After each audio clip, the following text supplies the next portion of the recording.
আকাশবাণী খবর পড়ছি পার্থপ্রতিম মিত্র। প্রথমে বিশেষ বিশেষ খবর।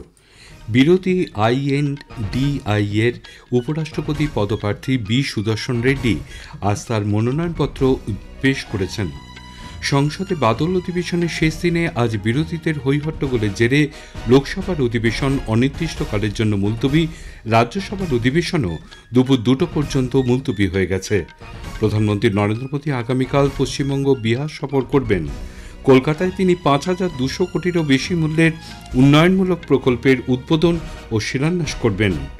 রাশিয়া সফররত বিদেশমন্ত্রী ডক্টর এস জয়শঙ্কর আজ মস্কোতে সে দেশের বিদেশমন্ত্রী সের্গেই লাভারভের সঙ্গে সাক্ষাৎ করবেন।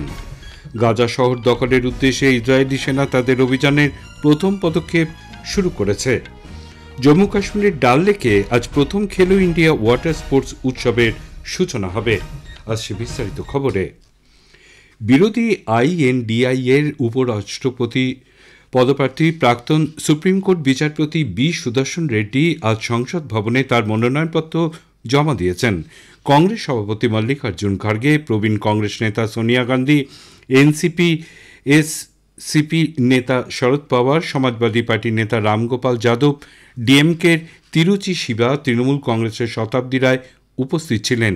এর আগে শ্রী রেড্ডি সংসদ চত্বরে প্রেরণাস্থলে জাতির পিতা মহাত্মা গান্ধীর উদ্দেশ্যে পুষ্পার্ঘ্য নিবেদন করেন। প্রেরণাস্থলে স্বাধীনতা সংগ্রামী ও ভারতের ও বিশিষ্ট নেতাদের মূর্তি রয়েছে। আগামীকাল উপরাষ্ট্রপতি নির্বাচনে মনোনয়নপত্রগুলির পরীক্ষা করে দেখা হবে। 25শে আগস্টের মধ্যে মনোনয়ন প্রত্যাহার করা যাবে।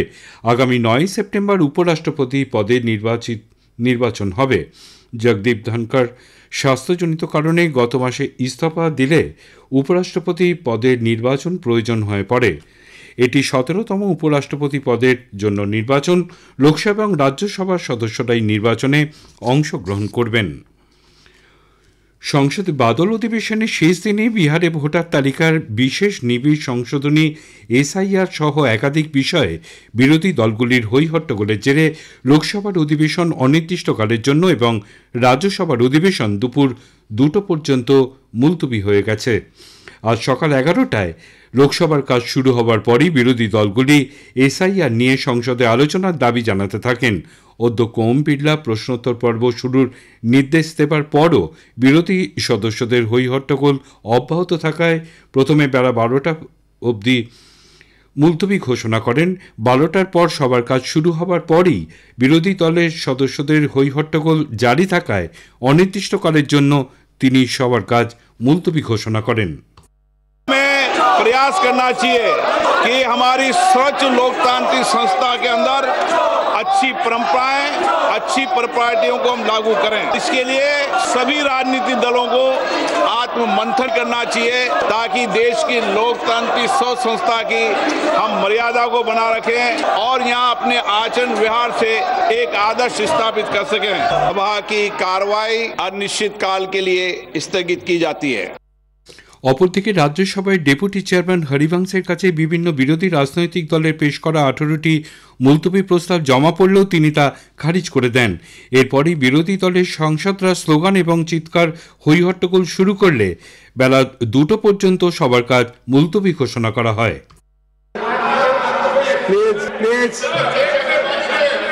आप नहीं चाहते 0 आवर चलाना। The house is adjourn to meet at 2 PM। প্রধানমন্ত্রী নরেন্দ্র মোদী আগামীকাল বিহার ও পশ্চিমবঙ্গ সফর করবেন।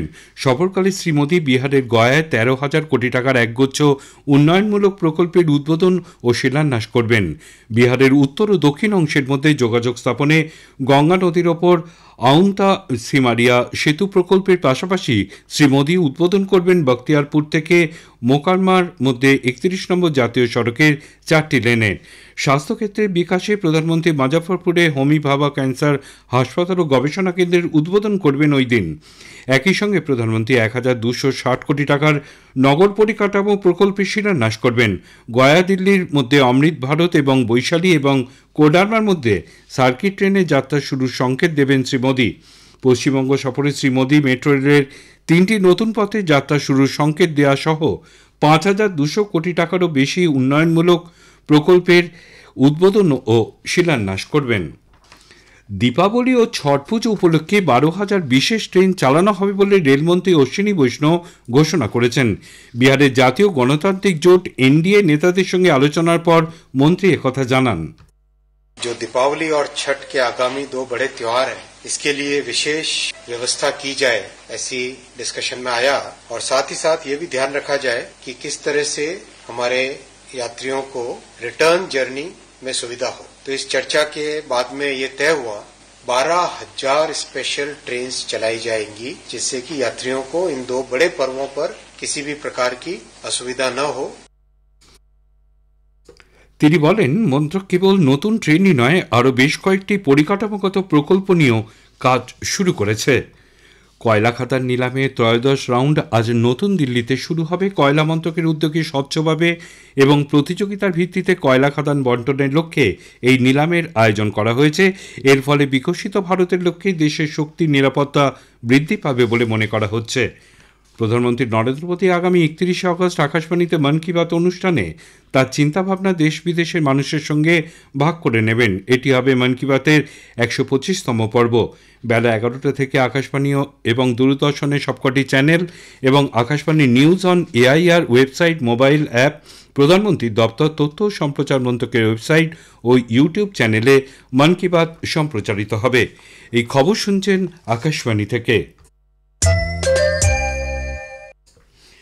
আমাদের সংবাদ শোনা যাচ্ছে ইউটিউব চ্যানেল আকাশবাণী সংবাদ বাংলা, ফেসবুক ও ইনস্টাগ্রাম আকাশবাণী সংবাদ কলকাতা এবং এক্স হ্যান্ডেল এআইআর নিউজ কলকাতাতে। রাশিয়া সফররত বিদেশমন্ত্রী ডক্টর এস জয়শঙ্কর আজ মস্কোতে সে দেশের বিদেশমন্ত্রী সের্গেই লাভারভের সঙ্গে সাক্ষাৎ করবেন।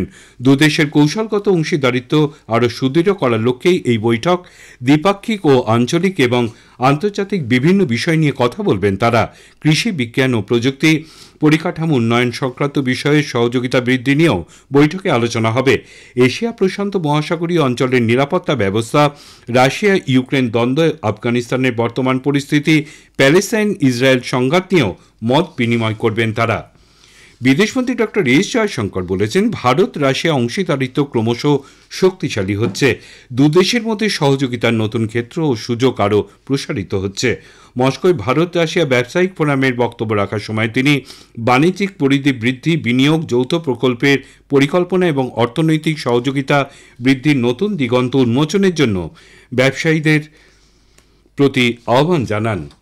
গণতান্ত্রিক ফিজির প্রধানমন্ত্রী সিটিভেনি লিগামামা দা রাবুকা আগামী রবিবার 3 দিনের ভারত সফরে আসছেন। বিদেশ মন্ত্রকের এক বিবৃতিতে জানানো হয়েছে, সফরকালে শ্রী রাবুকা প্রধানমন্ত্রী নরেন্দ্র মোদীর সঙ্গে আগামী সোমবার সাক্ষাৎ করবেন। তিনি রাষ্ট্রপতি দ্রৌপদী মুর্মুর সঙ্গেও বৈঠকে মিলিত হবেন।